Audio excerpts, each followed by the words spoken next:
Hello friends, आज की हमारी इस वीडियो में हम फार्माकोलॉजी के कुछ इम्पोर्टेंट क्वेश्चंस जो प्रीवियस ईयर्स में आए हुए हैं उनको डिस्कस करेंगे। इस वीडियो में हम 10 क्वेश्चन डिस्कस करेंगे।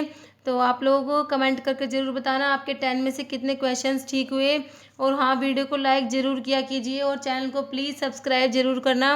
फिर तो स्टार्ट करते हैं। Question number 1 is iatrogenic disease means options है drug induced disease, systemic infections, physician induced disease, contagious disease. तो ये iatrogenic का मतलब होता है physician induced disease.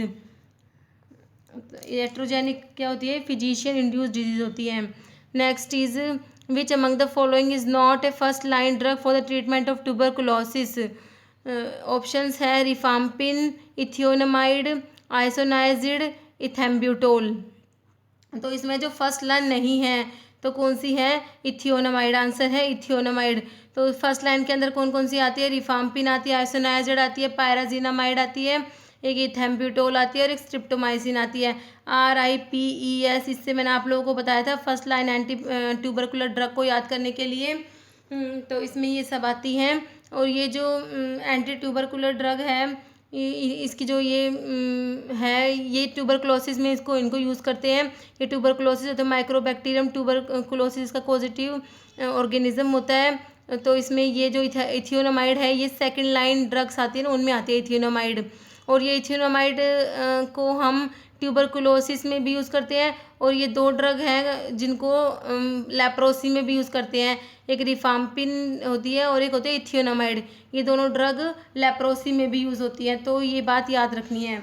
Next is which among the following is a first generation cephalosporin. First generation cephalosporin options है सिफिपिम, सिफ्यूरोक्सिम, सिफिक्सिम, सिफेलिक्सिन। तो क्या होगा इसका आंसर बताइए आप लोग। तो ये जब आपको सिफेलोस्पोरिन्स कराया था तो उसमें बताया था कि फर्स्ट जनरेशन को कैसे याद रखना है। उसमें फर्स्ट जनरेशन में सारे सिफा से याद रखना है। सिर्फ उसमें ना एक एक्सेप्शन था, कौन सा था? सिफेक्लोर, जो सेकंड में आ रहा था। बाकी सारी सिफा वाली फर्स्ट में आ रही थी। सिफेलोथिन, सिफेलिक्सिन, इसका है सिफेलिक्सिन। ठीक है, तो कौन कौन से थे फर्स्ट जनरेशन में? सिफेलोथिन, सिफाजोलिन, सिफेलिक्सिन, एक थी सिफाड्रोक्सिल और एक थी सिफ्राडिन। उसको हमने सिफाराड्रिन करके याद किया था। ठीक है, ये सब थी फर्स्ट जनरेशन की। तो सिफेलिक्सिन है फर्स्ट जनरेशन की। और सिफपिम, ये क्या? सिफपिम और सिफपिरोम, ये फोर्थ जनरेशन में थी। दो थी फोर्थ जनरेशन में, कौन सी? सिफपिम और सिफपिरोम। और सिफ्यूरोक्सिम, एक थी सिफ्यूरोक्सिम और एक थी सिफ्यूरोक्सिम एक्जिटिल। ये किस में थी? सेकंड जनरेशन में आ रही थी, सिफ्यूरोक्सिम और सिफ्यूरोक्सिम एक्जिटिल। और सिफिक्सिम ये थर्ड जनरेशन की है। सिफिक्सिम कौन से? थर्ड जनरेशन की है। तो इनका सिफेलोस्पोरिन का याद रखना है कि कौन सी जनरेशन में आ रही है, इसके ऊपर भी क्वेश्चन आता है। तो जैसे ना एक तो फोर्थ जनरेशन की ना, फोर्थ जनरेशन में दो पढ़ते हैं हम, सिफपिम, सिफपिरोम, इनको याद कर लो। और एक है ना फर्स्ट जनरेशन की, जो फर्स्ट जनरेशन की आराम से याद हो जाती है, सिफेलिक्सिन, ये सिफा करके, तो ये याद हो जाती है। तो हम अगर इन दोनों को भी अच्छे से याद कर लेना तो हमारा क्वेश्चन निकल जाता है। Next is which of the following is not the use of propranolol. तो ऑप्शंस हैं ग्लूकोमा, कैटरैक्ट, माइग्रेन, हाइपरटेंशन। तो इसका आंसर हो जाए कैटरैक्ट। और प्रोप्रानोलोल को माइग्रेन में भी, इसकी माइग्रेन की प्रोफाइलैक्सिस में यूज़ करते हैं। प्रोप्रानोलोल को हाइपरटेंशन में भी यूज़ करते हैं, ग्लूकोमा में भी यूज़ करते हैं। Next question is drug which cause ototoxicity. तो ये ऑक्टोटॉक्सिसिटी और नेफ्रोटॉक्सिसिटी कौन सी ड्रग कोज करती है? ऑप्शंस है azithromycin, doxycycline, neomycin, vitamin B12। तो जो एमिनोग्लाइकोसाइड्स होती हैं उनका साइड इफेक्ट होता है, वो ऑटोटॉक्सिक होती है और नेफ्रोटॉक्सिक होती है। तो इसमें हमसे ऑटोटॉक्सिक पूछा है तो इसमें हो जाएगा neomycin. Answer is neomycin. Azithromycin क्या होती है? ये मैक्रोलाइड एंटीबायोटिक होता है। एरिथ्रोमाइसिन, क्लेथ्रोमाइसिन, एजिथ्रोमाइसिन, ये सब क्या होती है? मैक्रोलाइड एंटीबायोटिक्स होती हैं। और डॉक्सीसाइक्लिन ये किस में आती है? टेट्रासाइक्लिन के अंडर आती है doxycycline. Next is vitamin B12 को साइनोकोबालामिन भी बोलते हैं। इसमें भी क्वेश्चन आता है कौन सा विटामिन, इसमें कोबाल्ट एटम प्रेजेंट होता है, ये भी क्वेश्चन आता है। तो इस विटामिन B12 होता है ना साइनोकोबालामिन, इसके अंदर कोबाल्ट एटम होता है। इसमें तो कोरिन रिंग होती है इसको, और उसके बीच में कोबाल्ट एटम प्रेजेंट होता है। Next is question number 6, a drug which prevent uric acid synthesis by inhibiting the enzyme xanthine oxidase. Options are aspirin, allopurinol, colchicine, probenecid. तो क्या क्या इसमें क्या है, यूरिक एसिड सिंथेसिस को, यूरिक एसिड की सिंथेसिस को प्रिवेंट करती है। और कैसे, इस जैंथिन ऑक्सीडेज को, एंजाइम को इनिबिट करके। तो वो है एलोप्यूरिनोल। एलोप्यूरिनोल क्या होता है, जैंथिन ऑक्सीडेज इनिबिटर होता है।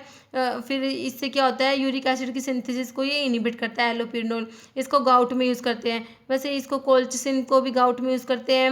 ये प्रोबेनासिड यूरिकोस यूरिक ड्रग होती है। ये क्या करती है, यूरिक एसिड का जो एब्जॉर्प्शन होता है ना, उसको इनिबिट कर देती है। इससे क्या होता है, वो यूरिक एसिड एक्सक्रीट हो जाता है। तो ये यूरिकोस यूरिक ड्रग होती है, दो होती है यूरिकोस यूरिक ड्रग। एक तो प्रोबेनासिड होती है, सल्फिन पायराजोन आती है इसके अंदर, वो भी आती है। तो ये सब ये क्या करते हैं, यूरिक एसिड के एब्जॉर्प्शन को इनिबिट कर देती है। तो इसमें एलोप्यूरिनोल के तो जैंथिन ऑक्सीडेज इनिबिटर होता है। ये बहुत इंपॉर्टेंट क्वेश्चन है, अच्छे से याद करना है। नेक्स्ट है question number 7। Terbinafine act by inhibiting. Option है squalene, epoxide, 14 alpha demethylase, और है एल एस्पेराजिनेज और प्रोटीएज। तो क्या होगा इसका आंसर, टर्बिनाफिन। टर्बिनाफिन क्या है, वैसे तो ये एंटी फंगल ड्रग होती है। क्या होती है, एंटी फंगल। इसमें जो अलाइल अमीन आते हैं ना, उसमें अलाइल अमीन डेरिवेटिव होती है ये टर्बिनाफिन। तो क्या करती है, स्क्वालिन इपोक्साइड को इनिबिट करती है। क्या करती है, स्क्वालिन इपोक्साइड को इनिबिट करती है। और इसका इनिबिशन नॉन कॉम्पिटिटिव इनिबिशन, तो ये याद रखना है क्या होता है, नॉन कॉम्पिटिटिव इनिबिशन होता है। नेक्स्ट इज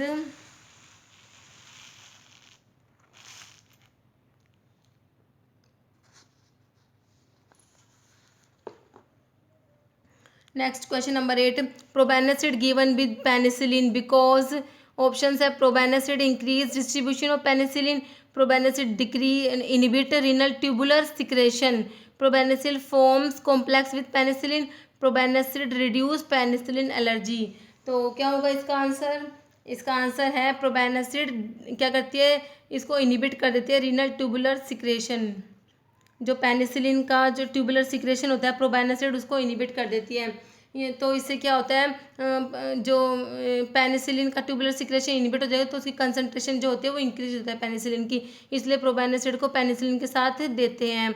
और ये इसका तो ट्यूबुलर सिक्रेशन को इनिबिट करती है। और मैंने पीछे क्या बताया था, प्रोबेनासिड यूरिक एसिड होता है ना, वो वहाँ से उसका ट्यूबुलर अब्जॉर्प्शन होता है। तो उसके रीअब्जॉर्प्शन को, जो यूरिक एसिड वहाँ पे अब्जॉर्ब होता है ना, तो उसके अब्जॉर्प्शन को ये इनिबिट कर देते हैं। तो उससे क्या होगा, यूरिक एसिड फिर एक्सक्रीट हो जाता है। इसलिए इसको प्रोबेनासिड को गाउट में भी यूज़ करते हैं। अभी मैंने बताया था पीछे, ये यूरिकोस यूरिक ड्रग होती है गाउट में। Next is question number 9। Acetaminophen is the chemical name of. Options हैं paracetamol, aspirin, acetyl butazone, none of the above. तो इसका क्या होगा, acetaminophen is the chemical name of paracetamol. बहुत ज़्यादा इंपॉर्टेंट है ये, वैसे इजी क्वेश्चन है बट ये रिपीट बहुत ज़्यादा होते हैं। जैसे एस्प्रिन का है, एसिटाइल सैलिसिलिक एसिड है, बहुत बार क्वेश्चन आता है। Chemical name of aspirin is acetyl salicylic acid. तो अच्छे से याद रखना क्या है, एसिटाइल सैलिसिलिक एसिड। और पैरासीटामोल को क्या बोलते हैं, acetaminophen. Next is question number 10 is 2,4 diaminopyrimidine derivative is. Options है trimethoprim, pyrimethamine, A and B both, या मिथोट्रिक्सेट। तो इसका जो 2,4 डाईअमीनोपिरिमिडीन डेरिवेटिव है, पायरिमिथामिन और मिथोट्रिक्सेट दोनों, ये ट्राइमिथोप्रिम और पायरिमिथामिन ये दोनों होते हैं। ऑप्शन हो जाएगा ए एंड बी। तो ये दोनों क्या होते हैं, 2,4 डाईअमीनोपिरिमिडीन डेरिवेटिव्स होते हैं। और ये क्या होते हैं, डाईहाइड्रोफोलेट रिडक्टेज इनिबिटर होते हैं। क्या होते हैं, डाईहाइड्रोफोलेट रिडक्टेज इनिबिटर होते हैं। ये जो है इसमें ट्राइमिथोप्रिम, पायरिमिथामिन और मिथोट्रिक्सेट ये भी डाईहाइड्रोफोलेट रिडक्टेज इनिबिटर है। और एक प्रोग्वेनिल होता है, वो भी होता है डाईहाइड्रोफोलेट रिडक्टेज इनिबिटर होता है वो भी। तो ये ट्राइमिथोप्रिम जो है, इसको सल्फामिथोक्साजोल के साथ कॉम्बिनेशन करके क्या क्लोट्राइमोक्साजोल बनाते हैं ना इसके। तो उसमें कौन कौन सा होता है, सल्फामिथोक्साजोल होता है और ट्राइमिथोप्रिम होता है। ठीक है, सल्फामिथोक्साजोल तो क्या होता है, वो डाईहाइड्रोफोलेट सिंथेज एंजाइम को इनिबिट करता है। और ये डाईहाइड्रोफोलेट रिडक्टेज एंजाइम को इनिबिट करता है, ट्राइमिथोप्रिम। ठीक है, तो इस वीडियो में इतना ही। और आप लोग ज़रूर कमेंट करके बताना इसमें से कितने क्वेश्चन ठीक हुए। Okay, thank you.